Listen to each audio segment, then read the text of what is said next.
ሰላም ሰላም ውድ የቻናላችን ቤተሰቦች እንዴት አላችሁ? በያላችሁበት ሰላማችሁ ይብዛ። በዛሬ ትምህርታችን የምንማረው የአማርኛ አረፍተ ነገሮችን ይሆናል ማለት ነው። ዛሬ እዚህ ጋር የምታዩዋቸው እነዚህን ሁለት፣ ሶስት እና ከዚያም በላይ የሆኑ ቃላቶችን እየገጣጠምን እንዴት በአንድ ላይ በስርዓት ማንበብ እንደምንችል እናያለን። በቅድሚያ ግን ለቻናሉ አዲስ የሆናችሁ በዚህ ቻናል አማርኛ፣ እንግሊዝኛ፣ ሂሳብና ሌሎችም ትምህርቶች እያስተማርን እንገኛለን። ስለሆነም በየትኛውም ዓለማት ሆናችሁ መማር የምትፈልጉ ልጆች ስልካችን ታች ላይ ያለ ኢሞ፣ ቴሌግራም እንዲሁም ዋትሳፕ ላይ ደውላችሁ በመመዝገብ በሳምንት እስከ 5 ቀን ድረስ በቀን ደግሞ ለአንዳንድ ሰዓት ያክል በግልም በግሩፕም መማር ትችላላችሁ ማለት ነው። ቻናሉን ላይክ፣ ሸር እና ሰብስክራይብ እያደረጋችሁ ጀምሩ። አሁን ወደ ትምህርታችን እንገባለን። እሺ እኔ ከዚህ ከመጀመሪያው ጀምሬ አነባለሁ። እናንተ አብራችሁ ከኔ ጋር እያነበባችሁ ከቻላችሁ ደግሞ እየጻፋችሁ እስከ መጨረሻው ተከታተሉኝ። እሺ ከዚህ ጋር ን ዴ ት እንዴት አ ደ ር ሽ ሽ ምን ይላል? እንዴት አደርሽ፣ እንዴት አደርሽ። አሁን እዚህ ጋር ሁለት ቃላቶች አሉ ማለት ነው። የመጀመሪያው እንዴት የሚለው ነው። ከዚያ ደግሞ አደርሽ የሚለው። እነዚህም በአንድ ላይ እንዴት አደርሽ ብለን እናነባለን። እንዴት አደርሽ። በዚህኛው በቀይ የጻፏቸው እንደ ጥያቄ ወይም ደግሞ የሆነ መልእክት ናቸው። በዚህ በኩል ደግሞ ምላሽ ናቸው። አሁን እዚህ ጋር በአረንጓዴ ከለር የተጻፈው ምን ይላል? ግ ዚ አ ብ ሄ ር እግዚአብሔር እግዚአብሔር ይ መ ስ ገ ን ይመስገን። ምን ይላል? እግዚአብሔር ይመስገን። የመጀመሪያው ምን እዚህ ጋር ምን ነበር የሚል? እንዴት አደርሽ፣ እንዴት አደርሽ ሲል እግዚአብሔር ይመስገን ደግሞ መልስ ሊሆን ይችላል። አሁን መልሱ እኔ ይሄን ጻፈው እንጂ በተለያየ መንገድ መግለጽ እንችላለን። ነገር ግን አንድ ሰው እንዴት አደርሽ ብሎ ቢጠይቅ እግዚአብሔር ይመስገን ደግሞ እኛ ማለት የምንፈልገውን የሰላምታ ምላሽ መግለጽ እንችላለን ማለት ነው። እንዴት አደርሽ፣ እንዴት አደርሽ። እሺ ቀጣዩ ደግሞ ከዚህ ጋር ምን እየሰራሽ ነው ነው ምን ይላል? ምን እየሰራሽ ነው፣ ምን እየሰራሽ ነው። እሺ ከዚህ ጋር ቤት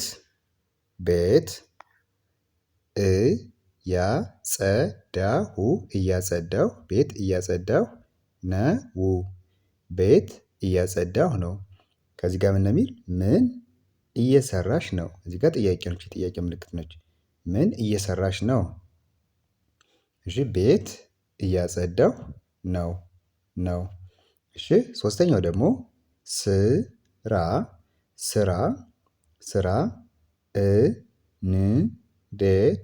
እንዴት ስራ እንዴት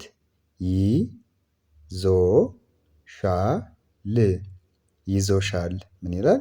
ስራ እንዴት ይዞሻል፣ ስራ እንዴት ይዞሻል። እሺ መልሱ እዚህ ጋር ምን ሊሆን ይችላል?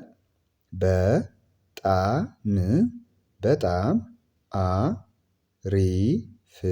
አሪፍ ነው።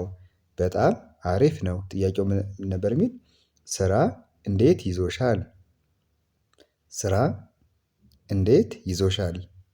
እሺ በጣም አሪፍ ነው፣ በጣም አሪፍ ነው። እሺ አራተኛው ዛሬ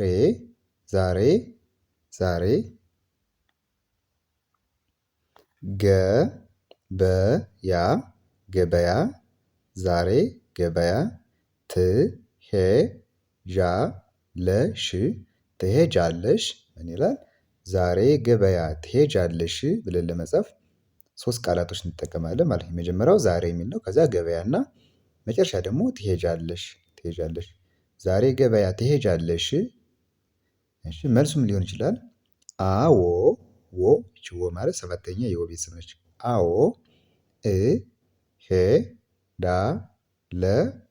እሄዳለሁ። አዎ እሄዳለሁ። አዎ እሄዳለሁ። እሺ አምስተኛ የት እየሄድሽ የት እየሄድሽ ነው፣ የት እየሄድሽ ነው፣ የት እየሄድሽ ነው። እሺ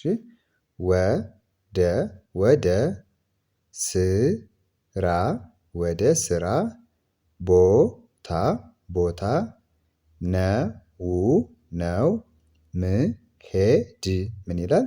ወደ ስራ ቦታ ነው ምሄድ። አሁን ከዚህ ጋር ወደ ሚለው አንድ ቃል አለ። ከዚያ ስራ የሚለው ሁለተኛ አለ። ሶስተኛ ቦታ፣ አራተኛ ነውና አምስተኛ ደግሞ ምሄድ የሚል አምስት ቃላቶች ተጠቅመን ወደ ስራ ቦታ ነው ምሄድ ብለን መመለስ እንችላለን ማለት ነው። ምን ነበር የሚለው እዚህ ጋር? የት እየሄድሽ ነው? የት እየሄድሽ ነው? መልሱ ምን ሆነ? ወደ ስራ ቦታ ነው መሄድ መሄድ። እሺ የመጨረሻው በኋላ በኋላ በኋላ ደውይልኝ በኋላ ደውይልኝ ብለን ደግሞ ሁለት ቃላቶች ተጠቅመን እንጽፋለን ማለት ነው። በኋላ እና ደውይልኝ የሚለውን በኋላ ደውይልኝ። ኦኬ ከዚህ ጋር እሺ እሺ እደውላለሁ እደውላለሁ ምን ይላል? እሺ እደውላለሁ ምን ነበር የሚል እዚህ ጋር? በኋላ ደውይልኝ ከዛ እሺ እደውላለሁ። እሺ እንግዲህ ቤተሰቦች እንደዚህ እያደረጋችሁ የተለያዩ አረፍተ ነገሮችን መለማመድ ትችላላችሁ ማለት ነው። አሁን እኔ ሳነብ ገና ለጀማሪ የሚሆን ቀስ ብዬ ፊደላቶችን እየቆጠርኩ ነው ያነበብኩት። ነገር ግን በደንብ ከቻላችሁ በኋላ ግን ፈጠን ብላችሁ ይሄንን በአጭር ጊዜ አንድ ደቂቃ ባልሞላ ጊዜ ማንበብ ትችላላችሁ ማለት ነው። አሁን የመጨረሻ አንዴ ፈጠን ብዬ ላንብብላችሁ። እንዴት አደርሽ? እንዴት አደርሽ? እግዚአብሔር ይመስገን እግዚአብሔር ይመስገን። እሺ ሁለተኛው ምን እየሰራሽ ነው? ምን እየሰራሽ ነው? ቤት እያጸዳሁ ነው። ቤት እያጸዳሁ ነው። ሶስተኛ ስራ እንዴት ይዞሻል? ስራ እንዴት ይዞሻል? በጣም አሪፍ ነው። በጣም አሪፍ ነው። እሺ አራተኛ ዛሬ ገበያ ትሄጃለሽ? ዛሬ ገበያ ትሄጃለሽ? አዎ አዎ እሄዳለሁ። አዎ እሄዳለሁ። እሺ አምስተኛ የት እየሄድሽ ነው? የት እየሄድሽ ነው? ወደ ስራ ቦታ ነው መሄድ። ወደ ስራ ቦታ ነው መሄድ። የመጨረሻው በኋላ ደውይልኝ በኋላ ደውይልኝ እሺ እደውላለሁ ይላል ማለት ነው። እንግዲህ በዛሬ ትምህርታችን እነዚህን አረፍተ ነገሮች ተማምረናል። በቀጣይ ደግሞ በሌሎች ትምህርቶች እመለሳለሁ። እስከዚያው ድረስ በያላችሁበት ሰላም ሁኑ። ቻው